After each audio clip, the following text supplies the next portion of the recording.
अस्सलाम वालेकुम दोस्तों। केपलर, टेस और सेटी ये ऐसे टेलीस्कोप हैं जिनका मकसद हमारी कायनात में एलियंस को ढूंढना है और साथ ही ऐसे सितारों को ढूंढना है यहाँ लाइफ पॉसिबल हो सकती है।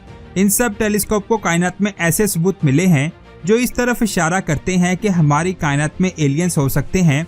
और इसके अलावा हमें स्पेस से आता हुआ एक ऐसा सिग्नल मिला है जो हमें ये बताता है कि हमारी कायनात में एलियंस मौजूद हैं।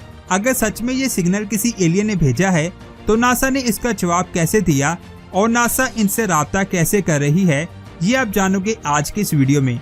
वीडियो शुरू करने से पहले हमारे चैनल स्पेस वर्ल्ड को लाइक, सब्सक्राइब और शेयर जरूर करें। जैसे कि आपको पता है कि मार्स हमारे सोलर सिस्टम का चौथा और सातवां सबसे बड़ा सितारा है। ये भी हमारी जमीन की तरह सूरज के हैबिटेबल जोन में आता है, यानी वहाँ पर लाइफ के पॉसिबल होने के चांसेस हैं।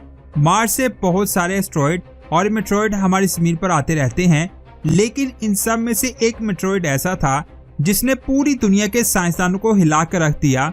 27 दिसंबर 1984 में साइंसदानों को अंटार्कटिका के एलन हिल्स में मार्स से आने वाला एक मेट्रॉइड मिला जिसको दुनिया भर के साइंसदानों ने स्टडी किया, लेकिन उन्हें उस मेट्रॉइड पर कुछ भी खास नहीं मिला।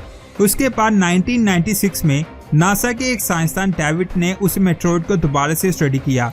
इस बार उसे मेट्रॉइड पर ऐसी चीज मिली जिसने उसे हिला कर रख दिया।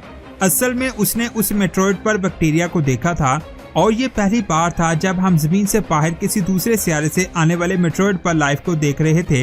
ये हमारे लिए बहुत बड़ी डिस्कवरी थी जिसने पूरी दुनिया के साइंसदानों में हलचल पैदा कर दी थी।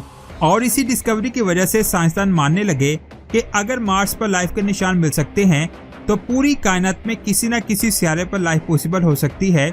और वहां से हमारी कायनात में एलियंस को ढूंढने का सिलसिला शुरू हुआ। इस मकसद के लिए नासा ने बहुत सारे स्पेसक्राफ्ट को स्पेस में भेजा, बहुत सारे रेडियो टेलीस्कोप को जमीन पर सेट किया और बहुत सारे प्रोजेक्ट शुरू किए, जिनमें सबसे बड़ा और पहला प्रोजेक्ट सेटी था, यानी search for extra terrestrial intelligence. ये एक नॉन प्रॉफिट रिसर्च ऑर्गेनाइजेशन है। इसका मेन मकसद है स्पेस से आने वाले सिग्नल्स को स्टडी करना, और सेटी ने ही स्पेस से आने वाला पहला narrow band radio signal capture किया था। इसे वाव सिग्नल भी कहा जाता है, जिसकी फ्रीक्वेंसी 1420 मेगाहर्ट्ज है। और आज तक जितने भी सिग्नल मिले हैं उनमें से ये सिग्नल सबसे ज्यादा बेस्ट है, क्योंकि 1420 मेगाहर्ट्ज वही फ्रीक्वेंसी है जिस पर हम जमीन से बाहर स्पेस में सिग्नल भेजते हैं, ताकि अगर कायनात में कहीं ना कहीं एलियन मौजूद है तो उन्हें पता चल सके कि जमीन पर हम इंसान रहते हैं। और जो सिग्नल हमें मिला वो बिल्कुल हमारे जैसा सिग्नल था, जो इस बात का सबूत देता है कि इस सिग्नल को एलियंस ने भेजा है। इसके अलावा सेटी ने बहुत सारे अननोन सिग्नल्स को कैप्चर तो किया, लेकिन ये सिग्नल किसी एलियन सिविलाइजेशन ने ही भेजे, उसका ठोस सबूत हमारे पास नहीं था। सेटी के अलावा उन्होंने SETI@home प्रोजेक्ट भी शुरू किया था, जिसका मकसद भी एलियंस को ढूंढना था। लेकिन इस प्रोजेक्ट की सबसे खास बात ये थी कि बर्कली में रहने वाला हर इंसान घर बैठा बैठा अरेकबो टेलीस्कोप से आने वाले रेडियो सिग्नल्स को ऑब्जर्व कर सकता था। इस प्रोजेक्ट से बर्कली में रहने वाला हर स्टूडेंट और आदमी साइंटिस्ट बन चुका था, लेकिन इतना ज्यादा सिग्नल्स को स्टडी करने के बाद भी साइंसदानों को एक भी सिग्नल ऐसा नहीं मिला जो एलियंस के होने का सबूत दे। यानी ये प्रोजेक्ट उनके लिए नाकाम हो चुका था, लेकिन उन्होंने हार नहीं मानी और इसके बाद सेटी और नासा ने मिलकर ऐसे कई प्रोजेक्ट शुरू किए, जिनमें पहला प्रोजेक्ट था प्रोजेक्ट फीनिक्स।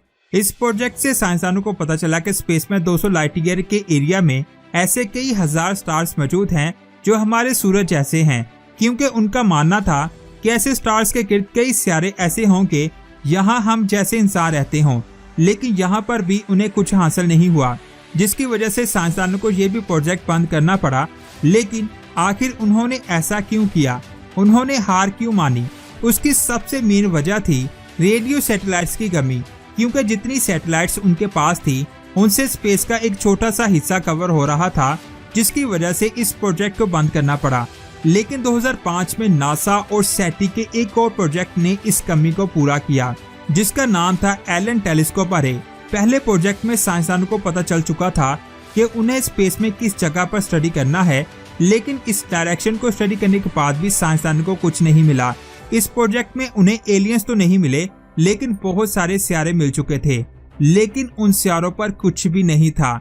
साइंसदान सर पकड़कर बैठ गए थे, क्योंकि ये प्रोजेक्ट बहुत ज्यादा महंगा था इस प्रोजेक्ट में 42 रेडियो टेलीस्कोप लगाए गए थे। हर टेलीस्कोप 1 से 9 गीगाहर्ट्ज की फ्रीक्वेंसी से रेडियो टेलीस्कोप को ऑब्जर्व कर रहा था, लेकिन इतने ज्यादा टेलीस्कोप लगाने के बाद भी साइंसदानों के हाथ कुछ नहीं लगा। उन्हें ऐसे सबूत नहीं मिल पाए जो इस तरफ इशारा करते हैं कि वहां लाइफ मौजूद है। उन्होंने बहुत ज्यादा एक्सपेरिमेंट भी किए, लेकिन फिर भी उनके हाथ कुछ नहीं आया और इतनी ज्यादा नाकामी के बावजूद नासा को ये प्रोजेक्ट भी बंद करना पड़ा। इन प्रोजेक्ट से आप अंदाजा लगा सकते हैं कि नासा एलियंस को ढूंढने के लिए कितना ज्यादा पैसा खर्च करता है। यानी 1996 से लेकर 2005 तक नासा और सेटी ने मिलकर जितने भी मिशन किए थे वो सारे के सारे फेल हो चुके थे। लेकिन इन सब मिशन से साइंसदानों को पता चल चुका था कि उन्हें स्पेस के किस हिस्से को स्टडी करना है और किस हिस्से को नहीं, और स्पेस में किस चीज को स्टडी करना चाहिए और किसको नहीं। इन सब चीजों को देखते हुए नासा ने 2009 में केपलर स्पेस टेलीस्कोप को लॉन्च किया। ये हबल के बाद अब तक का सबसे एडवांस टेलीस्कोप था जिसने स्पेस को देखने का हमारा नजरिया ही बदल दिया। इस टेलीस्कोप से हमने एक्सोप्लैनेट की बहुत बड़ी दुनिया को देखा जिसके बारे में हम पहले तसव्वुर भी नहीं कर सकते थे कि हमारी कायनात में इतने सारे सियारे हो सकते हैं। और ये भी पता लगाया कि इन सभी सियारों में से बहुत सारे सियारे ऐसे भी हो सकते हैं जो बिल्कुल हमारी ज़मीन जैसे हों। इसने अपनी पूरी लाइफ में 5,30,000 स्टार्स को स्टडी किया और 2,662 सियारों का पता लगाया, जो हमारे लिए बहुत बड़ी डिस्कवरी थी। इन सियारों में से केपलर 452b, केपलर 218b जैसे सियारे भी शामिल हैं। यहाँ पर पानी के समुद्र होने के चांसेस भी हैं, लेकिन इस टेलीस्कोप से भी हमें वो सबूत नहीं मिल पाए जिसे हमें लगे कि हाँ कायनात में एलियंस हैं।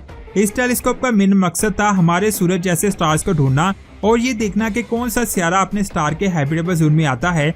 इन सब चीजों को स्टडी करने के लिए टेलीस्कोप में एक ऐसा आला फोटोन मीटर लगा हुआ था जिसका काम था इलेक्ट्रोमैग्नेटिक रेडिएशंस को स्टडी करना, और फिर ये आला स्पेस से आने वाली रेडिएशंस को इलेक्ट्रो करंट में तब्दील कर देता था और इन इलेक्ट्रॉनिक सिग्नल्स को साइंसदान स्टडी करते थे, जिससे हमें पता चलता है कि कौन सा सियारा अपने स्टार के हैबिटेबल जोन में आता है।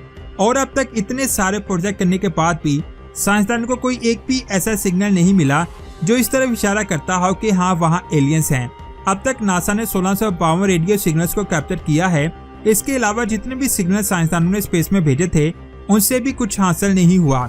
इसी वजह से साइंसदानों ने बहुत सारे स्पेसक्राफ्ट को स्पेस में भेजा जिनमें हमने बहुत सारी चीजें भेजी थी, ताकि हजारों सालों बाद भी अगर वो स्पेसक्राफ्ट किसी एलियन सिविलाइजेशन को मिले तो उन्हें पता चल सके कि जमीन पर इंसान रहते हैं, जिनमें वॉयेजर 1 और वॉयेजर 2 स्पेसक्राफ्ट हैं जो अभी हीलियोस्फीयर को क्रॉस करके आउट क्लाउड की तरफ जा रहे हैं, जिनको पार करने में उन्हें 3000 साल लग जाएंगे। अभी तक वो किसी भी एलियन सिविलाइजेशन के हाथ नहीं लगे। ये भी पॉसिबल हो सकता है कि हमारे पास इस वक्त वो टेक्नोलॉजी नहीं है जो स्पेस से आने वाले सिग्नल को स्टडी कर सके, जिससे हमें पता चल सके कि स्पेस में कोई एलियन सिविलाइजेशन है। हो सकता है कि फ्यूचर में हम वो टेक्नोलॉजी बना लें जिससे हम एलियंस को ढूंढ सकें। तो दोस्तों, आज की वीडियो में हमने सीखा कि नासा एलियंस के सिग्नल्स को कैप्चर कैसे करती है और वो उनसे राब्ता करने के लिए क्या कोशिश करती है। तो नीचे कमेंट्स करके जरूर बताएं कि आज की वीडियो आपको कैसी लगी। अच्छी लगी तो लाइक करने के साथ साथ इसे अपने दोस्तों के साथ व्हाट्सएप स्टेटस, इंस्टाग्राम और फेसबुक मैसेंजर पर लाजमी शेयर करें, क्योंकि दोस्तों वीडियो बनाने में बहुत ज्यादा मेहनत होती है। आपके शेयर करने पर उतनी मेहनत नहीं होती जितनी वीडियो बनाने पर मेहनत होती है, और ये सारी इन्फॉर्मेशन आपको फ्री ऑफ कॉस्ट है। सो इसलिए इस कीमती इन्फॉर्मेशन को सब जगह शेयर करें ताकि हर कोई इस कीमती इन्फॉर्मेशन से फायदा उठा सके। और स्पेस की ऐसी ही अमेजिंग वीडियोस को देखने के लिए हमारे चैनल स्पेस वर्ल्ड को सब्सक्राइब करके बेल आइकन को प्रेस करें। अपना बहुत सारा ख्याल रखें। अल्लाह हाफिज।